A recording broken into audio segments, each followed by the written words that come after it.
designers. Boleh dari belakang sebutin satu nama yang kalian tahu.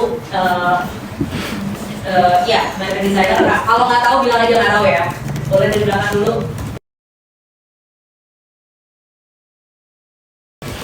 Apa namanya? Felix. Tom Ford. Kami Hilfiger. Siapa dia? Oh nggak tahu. Calvin Klein. Nggak tahu. Mendingan bilang nggak tahu daripada ngopi punya temennya. Kate Spade. Marc Jacobs. Ya udah, Marc Jacobs. Tom Brown. Ralph Lauren. Rick Owens. Tom Ford. Virgil Abloh. Ini Virgil. Ya, oke. Michael Kors. Michael Kors. Tory Burch. Tory Burch. Vera Wang. Ya udah, Vera Wang aja nama apa? Anna Sui. Oke. So most of them kalian ya secara umum you guys already familiar with American designer. Maybe because many of the brands are available here, so you may know them for the brand being around here. So American fashion in a nutshell.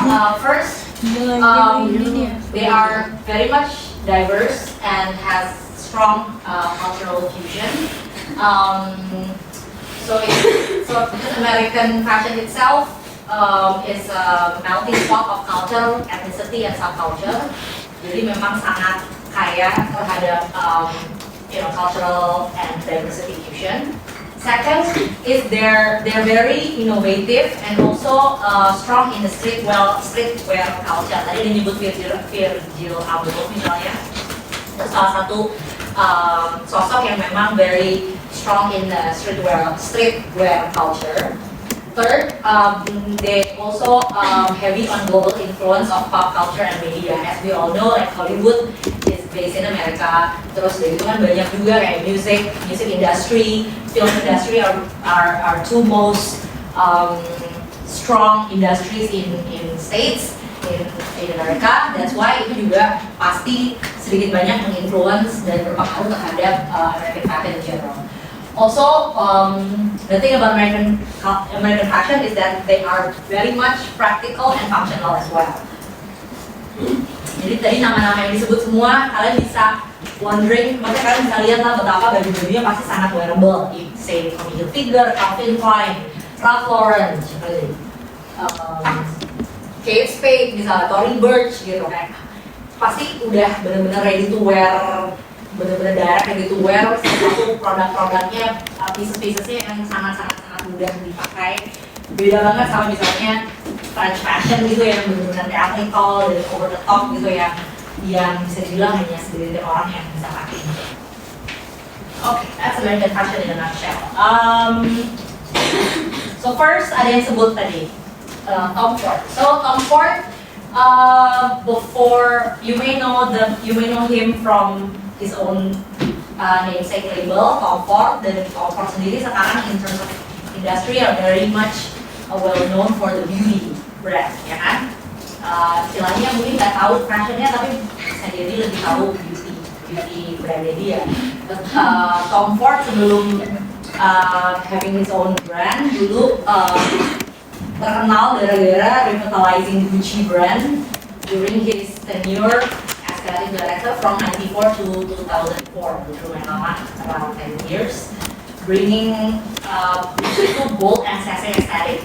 So if you see Gucci now, at least under Alessandro Michele, it is very different than Gucci under Tom Ford, karena Gucci under Tom Ford itu benar-benar kayak very functional, very sexy, kayak very minimal gitu ya, ya beda aja gitu sama sekarang. Nah setelahnya dia jadi creative director di Yves Saint Laurent, dan ketika dia launch brandnya sendiri itu di 2005. Jadi memang sebelum itu, memang awalnya he was working as a creative director first. His signature style includes sleek tailoring, clean lines, and bold, seductive aesthetic. and often featuring deep colors and luxurious fabrics. So the thing about him is just he loves to play around with deep colors and luxurious.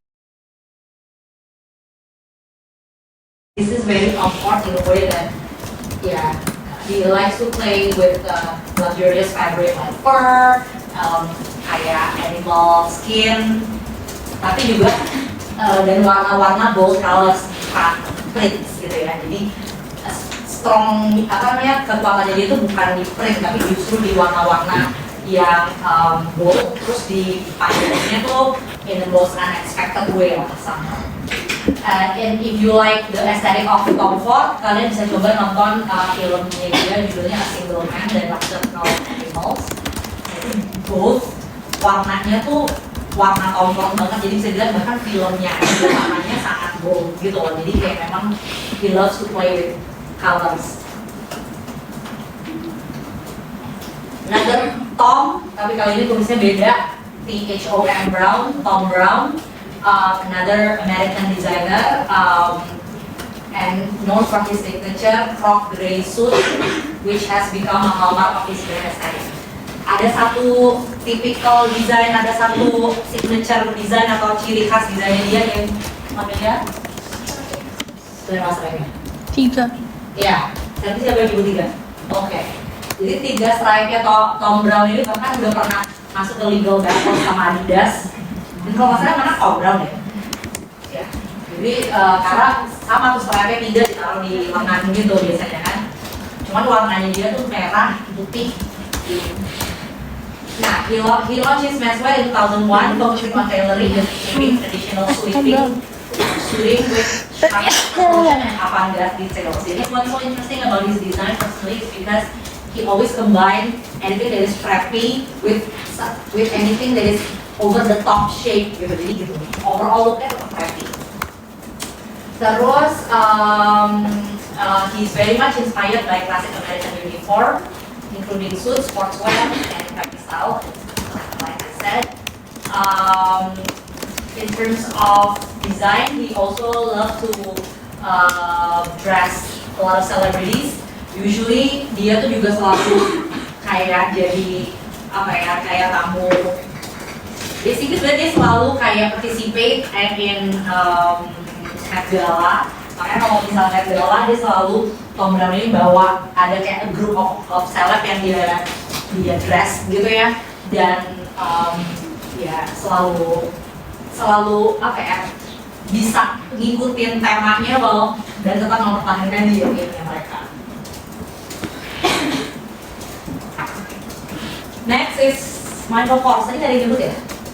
Oh ada satu. Oke. So Michael Kors launched his label in 1981, focusing on chic all-American sportswear that emphasize in timeless elegance and functionality. Ini salah satu contoh yang sangat functional. You go to any Michael Kors di sini, kalau pengen tahu kayak how functional is American design, kalau di sini you go to Michael Kors, you go to Tory Burch, Kate Spade, nggak ada baju, ya Tommy Hilfiger salah satunya. Ya. Di Indonesia waktu itu tahun berapa ya? Mungkin 2010-an gitu, kalau kayak first jobber baru lulus kuliah, terus kerja tuh kalau baru bisa dibilang sukses kalau jamnya tuh Michael Kors gitu. Jadi kayak all women has this Michael Kors watch gitu ya. Terus aesthetic, Michael Kors aesthetic combines classic American preppiness with a touch of jet set glamour, makes his design very popular among celebrities. Dan memang kalau selebritis yang pakai baju-baju Michael Kors itu memang bukan tipikal untuk ke karpet gitu loh. Jadi memang lebih kayak buat sesuatu yang lebih event-event yang lebih functional, misalnya kayak ya misalnya ada lunch apa, atau misalnya kayak jarang lah kalian lihat di award gitu kan, jarang kayak what you wear kayak Michael Kors, jarang gitu. Jadi biasanya yang lebih untuk event-event yang memang lebih buat sehari-hari gitu, karena memang desainnya very much functional. Next is Rick Owens. The thing about Rick Owens is that tadi ada yang sebut Rick Owens. The thing about Rick Owens design is that I believe, or I think Rick Owens design is very much not like the typical American fashion gitu. Jadi dan insight banyak yang nggak sadar atau banyak yang nggak aware bahwa Rick Owens itu adalah American designer, Los Angeles based, California based. Jadi banyak yang nggak sadar kalau dia orang Amerika dan masih menjalankan bisnis di Amerika karena memang desainnya dia sangat berbeda dengan tipikal American fashion yang lain. Pertama, dia itu referred as the Lord of Darkness, known for his avant-garde, gothic design, dan blend streetwear and high fashion. Jadi, mungkin bisa dibilang salah satu not the American fashion karakteristiknya dia adalah karena dia heavily blend streetwear and high fashion. Tapi outputnya sangat enggak functional as we know it gitu loh. Maksudnya kalau kayak tadi ya, ketemu Hilfiger, it's like direct functionality-nya tuh kayak kalau kalian lihat tuh pasti kebayang lah kayak gimana cara makainya tuh you guys know. But when it comes to Rick Owens, he loves to play with drapes, drapery, terus itu cutting-nya juga kayak unusual.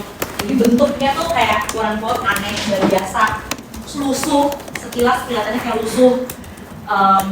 Baju-baju warna-warnanya banyak yang worn out gitu, jadi ya nggak biasa aja gitu, kayak approach-nya tuh bisa dibilang unconventional gitu ya, jadi unconventional approach gitu.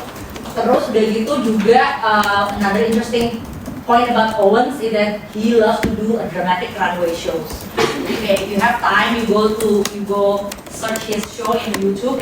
Show-nya dia tuh bener-bener ya dramatic dengan banyak kayak ada dancernya lah, kalau nggak kayak agak-agak theatrical gitu. Jadi theatrical yang rasanya nggak kayak nonton fashion show gitu. Jadi kayak beneran melihat ya performance gitu loh, instead of like a regular fashion show.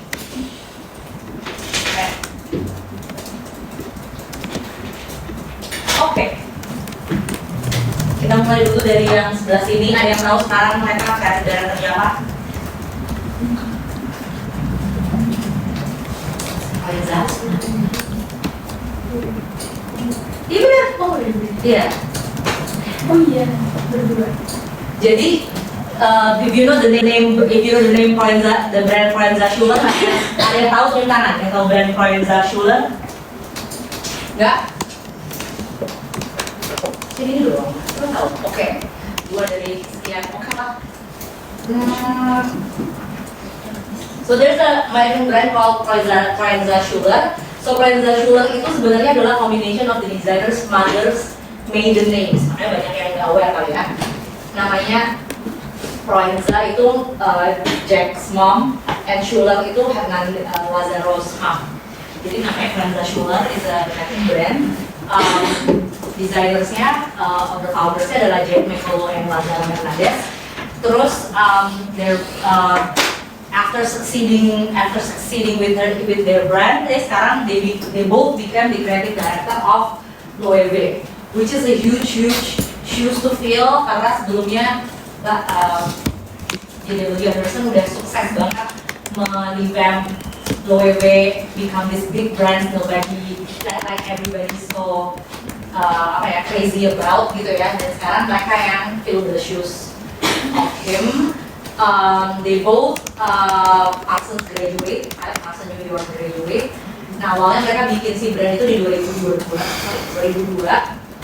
dan what's so good about the brand is that Forenza Schuler is known for its modern, innovative design that blends craftsmanship with cool urban aesthetic.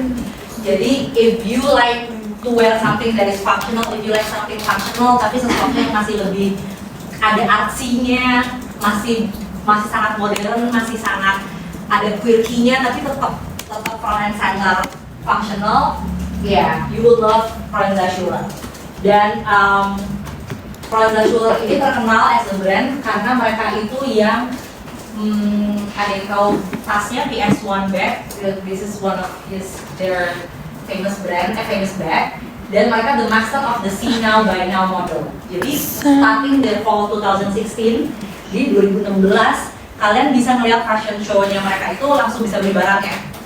Jadi barangnya itu langsung ready, nggak belinya itu di season depannya gitu loh. Jadi itu lumayan groundbreaking karena pada saat itu semuanya masih fashion show-nya sekarang kan bisa berdirinya baru 6 bulan setelahnya. Tapi mereka bikin si Now by Now ini dan become very successful. Another designers are Philip Lim. Jadi the thing about American designer tuh mereka banyak desainer yang kid of a immigrant gitu loh. Jadi kayak banyak yang Asian descent atau kayak Latin American descent kayak misalnya Stefan Hernandez. Nah, Philip Lim itu salah satunya co-founded the brand T.1 Philip Lim di 2005 dan estetiknya itu lebih klasik with a twist. Ini tadi nggak ada yang nyebut, tapi pasti tahu brandnya deh. Tahu nggak The Row? Ada yang nggak tahu The Row? Kayaknya mau jaman kayak this generation pasti tahu lah. Okay, so The Row itself is a brand founded and still transition from being an actress atau celebrities to a designer. Karena banyak era mereka jadi designer itu banyak banget celebrities yang jadi designer, tapi banyak banget yang kayak designer kelas C gitu loh. Maksudnya brandnya nggak tuh off gitu. Maksudnya kalau nggak, kali mereka cuma bikin parfum lah, bikin sepatu lah, tapi abis itu kayak namanya nggak beneran lagi. Jadi cuma kayak just for like 1 and 2 years aja lah gitu, tapi abis itu nggak lanjut. Tapi mereka nih berhasil mendobrak itu gitu loh, bahwa ya bisa aja if you wanna transition gitu kan ya. Dan The Row ini juga looknya lumayan beda sama typical American designer. They are known for its minimalist luxury aesthetic, focusing on clean lines, impeccable tailoring, and high quality materials. Dan the thing about The Row, one thing that I like, walaupun kalian kan project untuk social medianya kan sebenarnya baru untuk Italian designer ya, tapi specifically untuk social media approach-nya The Row ini menurut saya sangat-sangat menarik. Jadi The Row ini, if you see their Instagram, you can see, boleh buka handphonenya lihat. Jadi Instagramnya mereka itu, mereka nggak pernah naruh produk di feed-nya. Jadi mereka tuh subtle banget, bener-bener if you know kan, approach banget. Jadi mereka jarang banget, hampir nggak pernah naruh produk di feed. Jadi produk itu cuma ada di stories, dan habis itu nggak akan masuk ke highlight juga. Jadi social media feed-nya dia itu, IG feed-nya dia itu isinya cuman buat kayak inspiration, lagu lah, pokoknya anything that doesn't translate in fashion. Jadi maksudnya nggak direct fashion gitu, jarang banget. Jadi kayak isinya lagu, inspirasi, tiba-tiba ada lukisan, ya kan, kayak banyak art pieces karena they are very highly influenced by art. Jadi bener-bener kalau dibilang kayak soft selling tuh bener-bener mereka tuh soft selling banget. Udah gitu mereka juga approach untuk fashion show-nya juga. Jadi gini, the thing about The Row is that mereka kan approach-nya bener-bener IKYK ya. I know you know, but if you know gitu. Jadi kayak they don't put labels on their clothing, they don't put labels on their bags. Ya buat yang tahu-tahu aja gitu gampangnya. Dan mereka bener-bener live to that spirit gitu. Jadi karena bajunya, barang-barangnya atau desain-desain udah kayak gitu, social medianya juga kayak gitu, sangat gak jualan. Udah gitu fashion show-nya juga, so mereka tuh terkenal kalau misalnya fashion show, everybody should put their phone, nggak boleh bawa handphone. Jadi kayak there will be like a person who will collect your phone at the door, and you were only given a paper and a pen untuk nulis, misalnya kayak if you wanna make a note on their collection gitu, misalnya oh ya bagus nih apa bla bla bla, kalian cuma dikasih kayak a paper and a pen, udah, dia udah masuk, nggak ada yang bawa handphone, makanya nggak pernah ada live-nya, nggak pernah ada foto-fotonya juga, biasanya ya udah ya official foto aja dari runway or something, tapi nggak ada yang user generated content gitu lah yang kita lihat dari KOL siapa gitu, nggak ada. Jadi bener-bener you know banget gitu.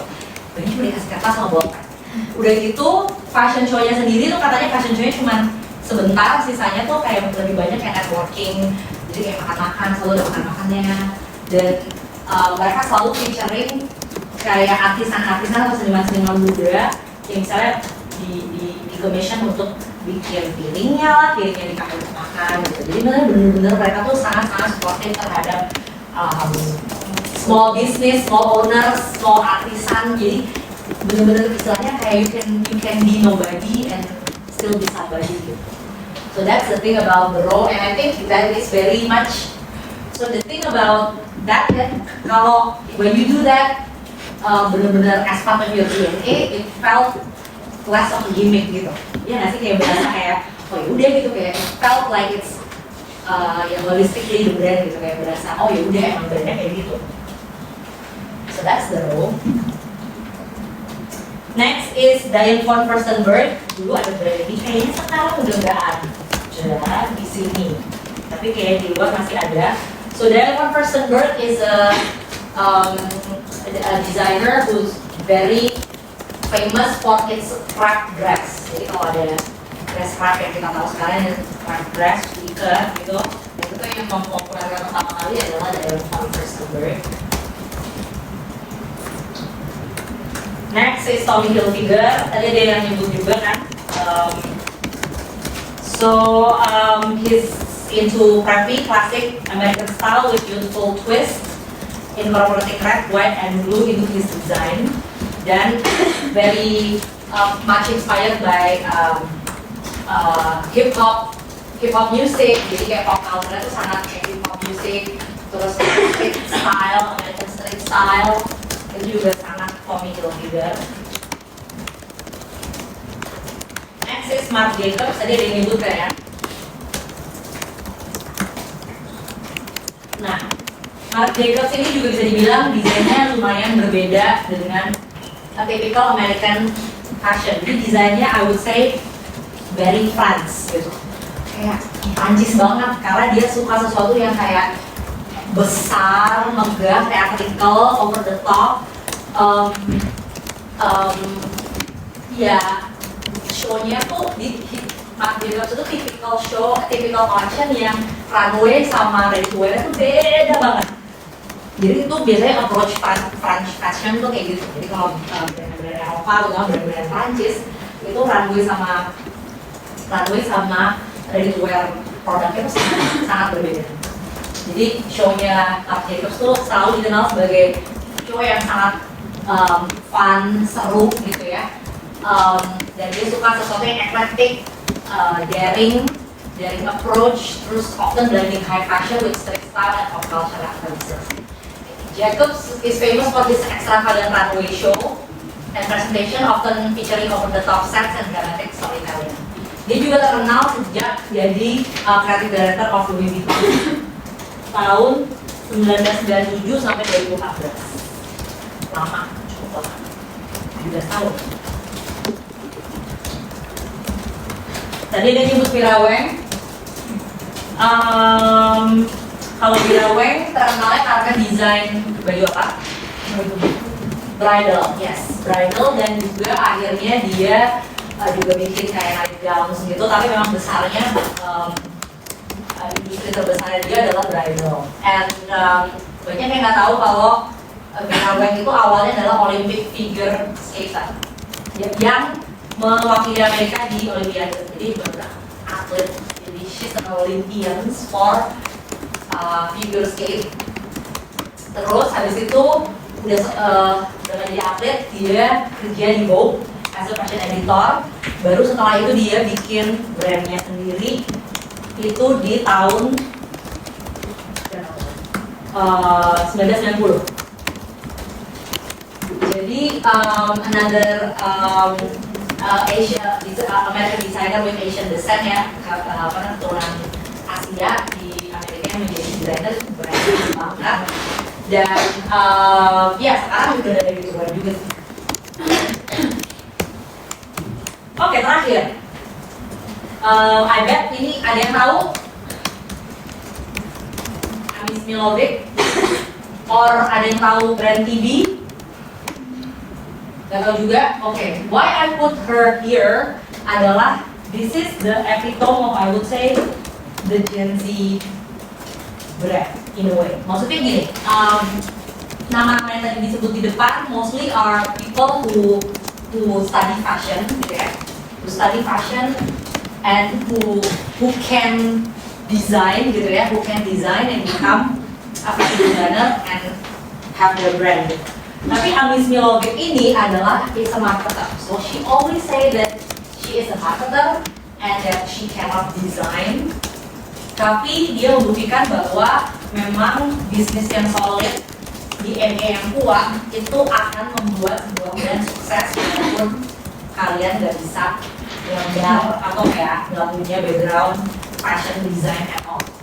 So why I put here is because you guys are fashion business students yang ya maksudnya backgroundnya lebih bisnis gitu ya, maksudnya bukan desain, tapi dia bisa membuktikan bahwa a solid brand DNA and also an understanding of marketing itu bisa membuat sebuah brand jadi sukses. Jadi dia sendiri itu terkenal dengan filosofi namanya creative pragmatism. Intinya adalah what is creative pragmatism is a balance between creativity and practicality. Jadi intinya adalah dia sampai bikin buku dan bikin sering ngomong di podcast juga tentang creative pragmatism ini. Intinya adalah everybody can dress whichever they want gitu loh, gampangnya. Jadi kayak nggak perlu ngikutin kayak a certain or something gitu. Jadi si creative pragmatism ini yang akhirnya mencuatkan TV dan akhirnya membuat brandnya menjadi sangat terkenal. You can see their product di Jade yang di Senayan City itu ada TV. So if you want to see her design or the brand TV, bisa lihat di situ.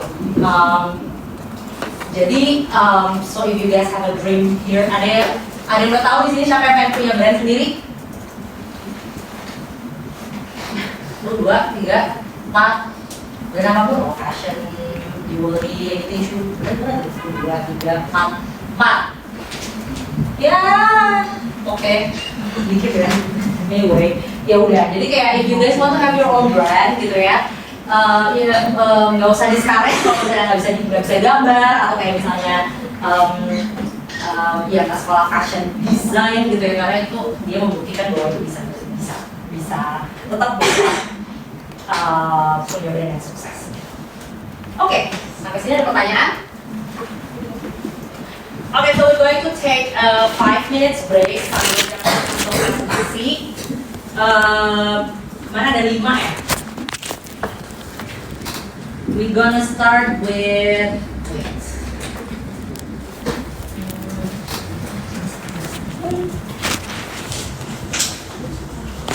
sorry, ada 4. Grup 1, Rosha Navali. Grup 2, Westwood Valentino. Grup 3, Bibi Prada. Grup 4, Stella McCartney, Dolce & Gabbana. Semua disebutkan? Oke, kita mulai dengan urutannya ya, saya nggak ulang lagi. Grup 3, grup 4, grup 2, grup 1. Dan untuk mencegah keeroran, boleh siapa yang mau meminjamkan laptopnya untuk bisa di-share sama teman-temannya? Siapa?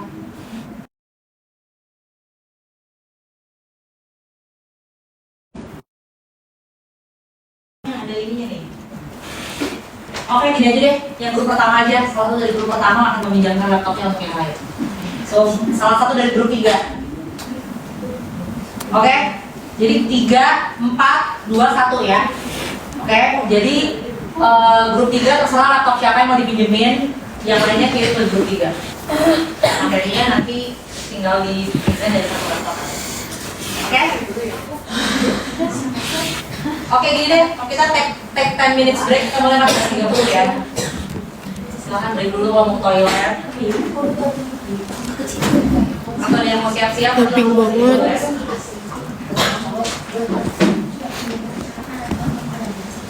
Gue hitam ya.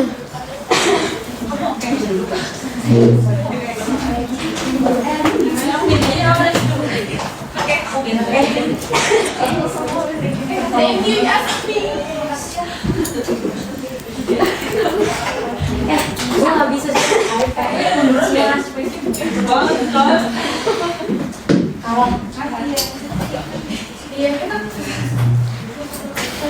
Gak bisa bersuara.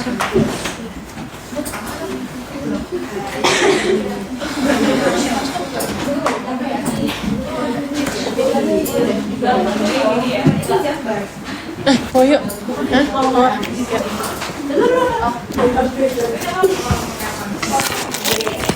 Pak, ini charge. Nih.